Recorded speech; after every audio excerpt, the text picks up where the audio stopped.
Hey guys, good evening. So in this workshop, I'll be talking about three companies in the asset management space. Okay.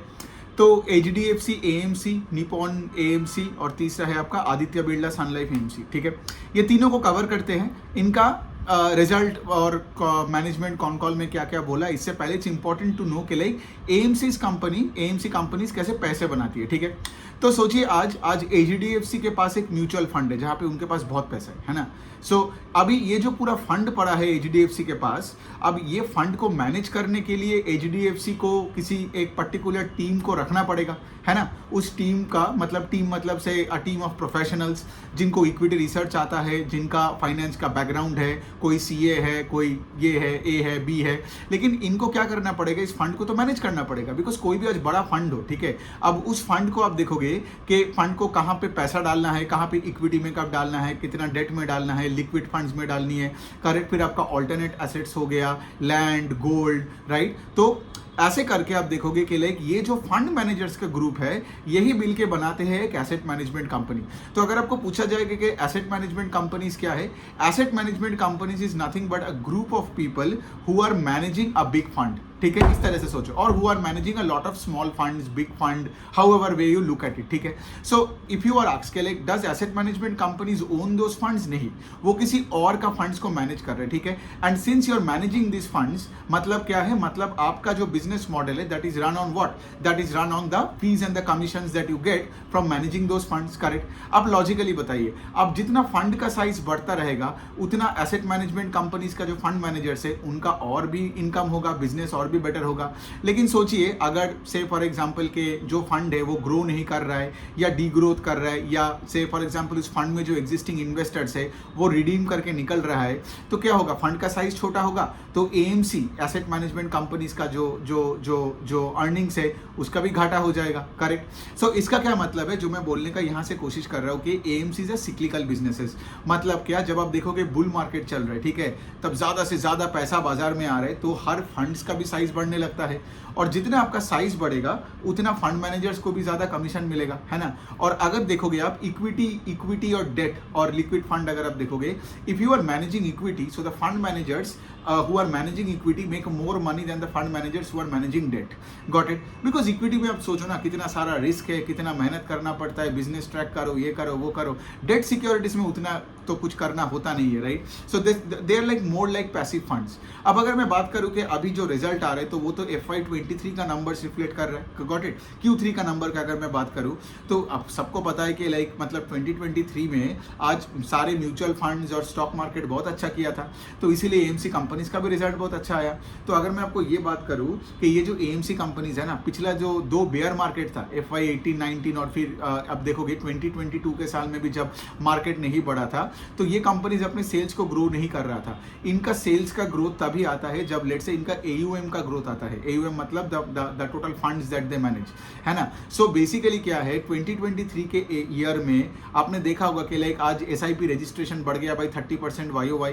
आप देखोगे Nifty 50 बढ़ा है around 22% YOY in FY23 over in 2023 over 2022, right. तो अगर पूरा market का ही पूरा एकदम 22% से बढ़ा है तो ऑफ कोर्स ये लोग भी अच्छा ही किया है.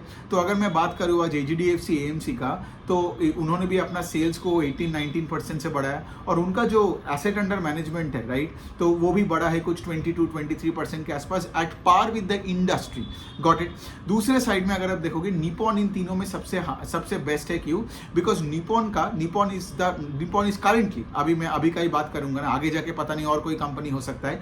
Nippon is currently after Q3 the fastest growing company when it comes to growth in the funds. Got it. मतलब निपॉन का जो AUM है, asset under management, that grew 30% YOY. HDFC और जबकि इंडस्ट्री और HDFC AMC ग्रू 22% YOY.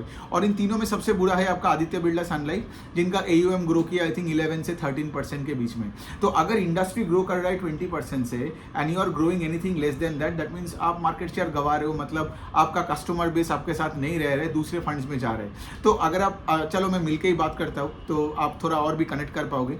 तो आदित्य बिरला सन सन life का problem ये हुआ था कि पिछले 2-3 साल से उनका जो मेन जो फ्लैगशिप फंड था वो अंडर परफॉर्म कर रहा था। और जब कोई फंड अंडर परफॉर्म करने लगता है ना, और आपको तो पता है ये बाजार में सब ये 3-3 महीने का CAGR देखता है, स्टार रेटिंग देता है एंड ऑल दैट, मतलब मेजोरिटी लोगों को तो फर्क भी नहीं पड़ता है फंड के अंदर क्या है, सबको देखना चाहिए कि रिटर्न कहाँ है, और जहाँ रिटर्न नहीं मिल रहा है और जहाँ रिटर्न 3 महीने में दिख गया कहीं और फंड में, लोग यहाँ से निकाल के वहाँ चले जाते हैं। तो अगर फंड मैनेजर्स कुछ नहीं कर सकते, अगर जो फंड का इन्वेस्टर्स है वो अगर लेट्स से रिडीम करके पैसा निकाल के चला गया, तो फंड मैनेजर का ये सब पूरा इन्वेस्टमेंट स्ट्रेटेजी का क्या ही फायदा अगर कोई पैसा ही नहीं है मैनेज करने के लिए। सो आदित्य बिरला अभी क्या कर रहे हैं, वो धीरे धीरे करके पूरा मैनेजमेंट को थोड़ा रिजिक कर रहे हैं, नया नया लोगों को लाया है, ठीक है, वो रिसर्च में लोगों को ऐड किया सो दैट उनका फंड अच्छा कर पाए, लेकिन उनका कंपनी अभी वर्स्ट है अमंग द 3। अगर मैं अभी दोनों का बात करूँ, HDFC AMC एंड निपॉन, इन दोनों ने अच्छा ही परफॉर्म किया है। जैसे निपॉन का मैंने बताया right, even in B30 cities, मतलब अभी क्या हो रहा है ना, म्यूचुअल फंड्स के एक और इनसाइट्स और ट्रेंड के बारे में बात करते हैं।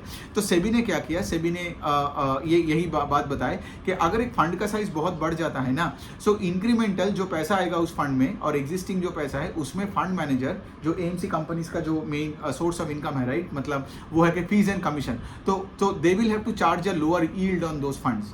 मतलब जितना साइज बढ़ेगा उतना इन्वेस्टर्स के लिए बेनिफिशियल होगा और कंपनी के लिए बुरा होगा। कंपनी मतलब यहाँ पे हम AMC का बात कर रहे हैं। तो सोचिए अगर आपका 100 करोड़ का फंड बन जाए 10,000 करोड़, 100 करोड़ के फंड में शायद आप 2-3% का यील्ड ले सकते थे, मैं एग्जांपल दे रहा हूँ, लेकिन जब वो 10,000 करोड़ का फंड बन जाएगा then you can not take more than say 1% और 0.5%, राइट, क्योंकि सेबी का कहना है कि लाइक जितना आप जितना बड़ा बन रहे हो उतना आपका वॉल्यूम का गेम होगा, राइट, लेकिन इकोनॉमीज ऑफ स्केल इन्वेस्टर्स के लिए बेटर होगा। इसको बोलते हैं total expense ratio, TER।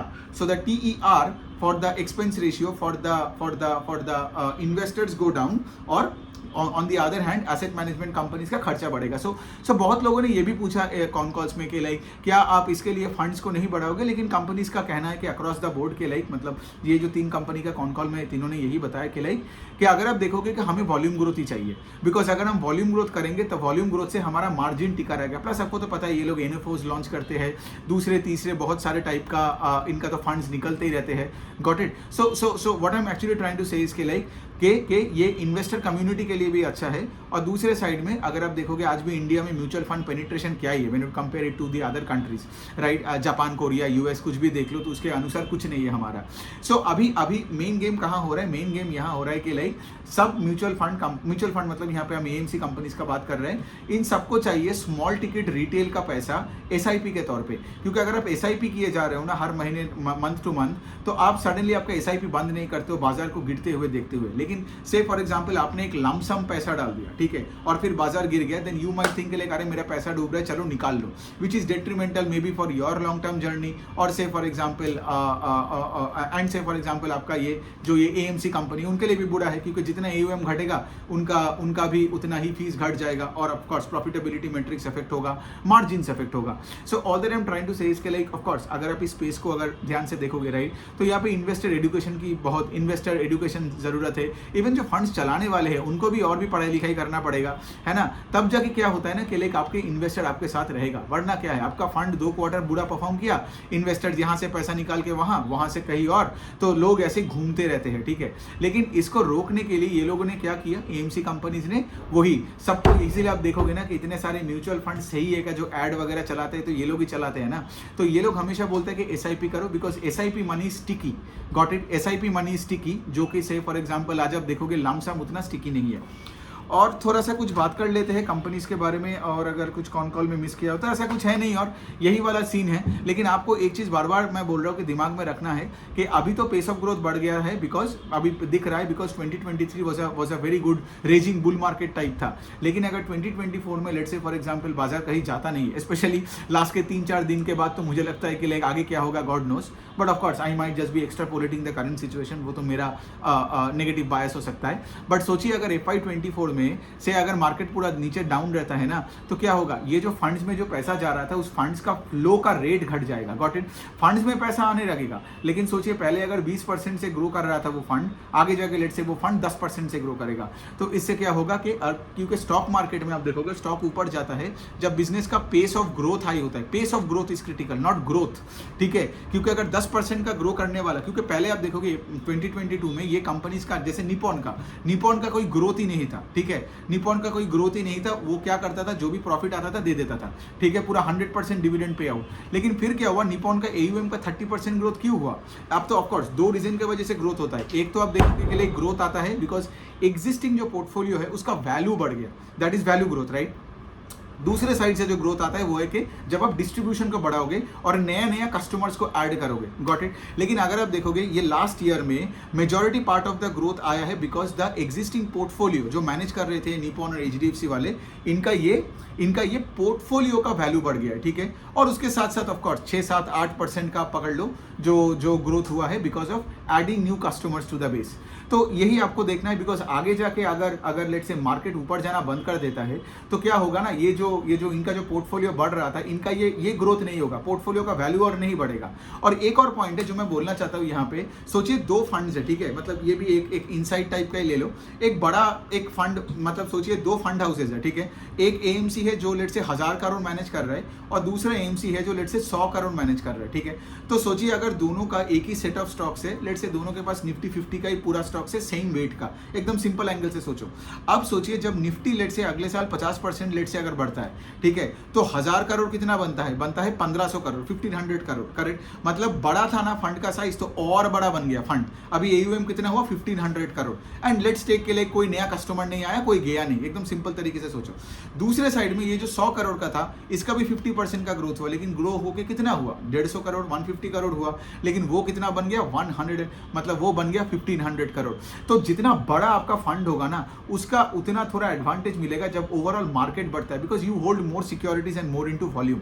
But of course ये जब मार्केट नीचे भी जाता है, so they also the bigger funds also get negatively impacted in terms of pace of growth than the smaller funds. तो ये एंगल से भी आप देख सकते हो, करेक्ट। तो ये जो कोई भी फंड का एयूएम का ग्रोथ आता है वो दो हिस्से से आता है, उसमें से स्टॉक्स बढ़ता है तो पूरा फंड का वैल्यू बढ़ता है, और जब नया कस्टमर्स आते हैं, because AMC businesses are mostly distribution led businesses, इसलिए आप देखोगे सारे एएमसी कंपनीज कौन में बार बार बोलता रहता है कि B30 cities. What is B-30? मतलब बियॉन्ड 30 सिटीज इन इंडिया, क्योंकि आज आप अगर टायर 2, 3, 4 सिटीज में नहीं जाओगे, सबका वॉल्यूम ग्रोथ नहीं होगा, राइट। जैसे for example HDFC AMC is bullish about the fact के ये जो मर्जर हुआ with HDFC bank, now they can milk the HDFC bank का depositors and lenders at a better way, because अभी merger हो चुका है, गॉट इट। सो इससे क्या होगा, एचडीएफसी एएमसी को शायद नया कस्टमर्स मिलने में उतना दिक्कत ना हो जैसे पहले होता था, राइट। तो ऐसे ही देखना है आपको, और आपको ये भी देखना है कि जब ये बुल मार्केट चलता है तो कोई भी कैपिटल मार्केट का स्टॉक्स भागता है, ठीक है, बिकॉज जब कोई बाजार में ज्यादा पैसा आता है ना तो सब मिल बांट के खाते हैं। मतलब एएमसी कंपनी हो जाए, ब्रोकरेज हो जाए, एक्सचेंज हो जाए, डिपॉजिटरी हो जाए, सब के सब बैठ के पैसे बनाते हैं, ठीक है। लेकिन प्रॉब्लम क्या होता है, मैंने एक चीज ऑब्जर्व किया है बहुत रिटेल इन्वेस्टर्स को, कि उनको लगने लगता है बुल मार्केट के तौर पे कि ये सेकुलर बिजनेस है, लेकिन सेकुलरिटी उस तरीके से नहीं है। बिजनेसेस टिकेगा, लेकिन अगला बेयर मार्केट में इनका पेस ऑफ ग्रोथ फिर से घटेगा in terms of adding new clients, because bear market में लोग उतना नया एसआईपी नहीं करेगा, बेयर मार्केट में लोग उतना ट्रेडिंग नहीं करेगा, तो द पेस ऑफ ग्रोथ घट जाएगा। 20% का ग्रोथ का कंपनी अगर 10% से ग्रो करने लग गया तो उसका स्टॉक ऊपर जाना बंद करता है। जैसे मैं वो निपॉन वाला बात बोल रहा था ना, 20, पता नहीं वो खत्म किया कि नहीं, मैं तो बहुत कुछ बोल रहा हूँ ना। सो एनीवेज पे जो FY मतलब 2022 में निपॉन अपना सारे प्रॉफिट्स को दे देता था और उसके एयूएम का ग्रोथ नहीं होता था। फिर जब ये बुल मार्केट आया, निपॉन का ग्रोथ अभी आप जैसे देख रहे हो 30% का एयूएम का ग्रोथ है, तो 0 से 30 मतलब पेस ऑफ ग्रोथ बढ़ गया, करेक्ट। मतलब पहले 0, 5, 10% से ग्रो करता था, 0 नहीं था, आई गेस 5-10% था, अभी वो 30% हो गया। सो मतलब क्या, when the pace of growth goes up stock starts moving up, इसलिए आप देखोगे निपॉन का स्टॉक बढ़ने लग गया है, राइट। तो इसी एंगल से आप देखोगे, राइट। और इन तीनों में अगर मैं बोलूँ तो आदित्य बिरला से दूर रहो, बिकॉज आदित्य बिरला का रिजल्ट बहुत ही खराब है। जो इंडस्ट्री जिस पेस से ग्रो कर रहे हो, आप उसके आधे पेस से ग्रो कर रहे हो, मतलब ये losing market share and company का मतलब कौन कॉल पड़ोगे तो बहुत ही मायूस हो जाएगा आप। ओके, तो यही वाला पॉइंट है। कोई अगर सवाल हुआ तो कमेंट सेक्शन में लिख सकते हो। Thank you.